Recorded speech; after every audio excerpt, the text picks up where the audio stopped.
নমস্কার। কবি দ্বিজেন্দ্রলাল রায়ের লেখা নন্দলাল।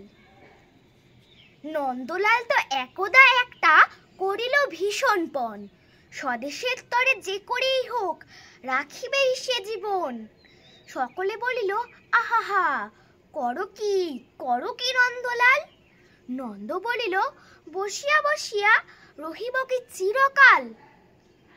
আমি না করিলে কে করিবে আর উদ্ধার এই দেশ?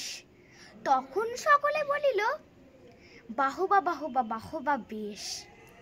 নন্দর ভাই কলেরায় মরে, দেখিবে তারে কে বাপ? সকলে বলিল, যাও না নন্দ, করো না ভাইয়ের সেবা। নন্দ বলিল, ভাইয়ের জন্য জীবনটাই যদি দিই, না হয় দিলাম, কিন্তু অভাগা দেশের হইবে কি? বাঁচাটা আমার অতি দরকার, ভেবে দেখি চারিদিক। তখন সকলে বলিল, হ্যাঁ হ্যাঁ হ্যাঁ, তা বটে ঠিক। নন্দ একদা হঠাৎ একটা কাগজ করিল বাহির, গালি দেয়া সবে গদ্যে পদ্যে বিদ্যা করিল জাহির।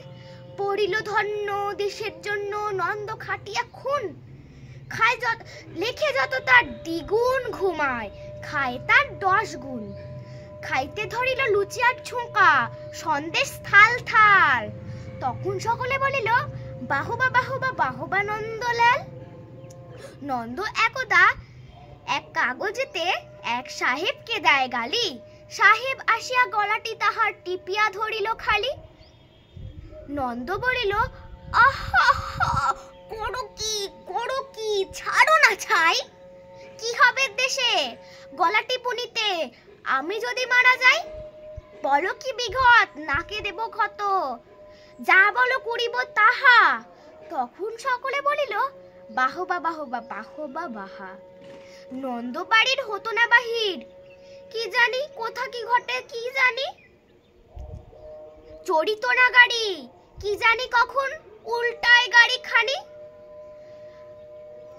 তাই শুইয়া শুইয়া কষ্টে বাঁচিয়া রহিল নন্দলাল। সকলে বলিল, ভেলারে নন্দ, বেঁচে থাক চিরকাল। নমস্কার।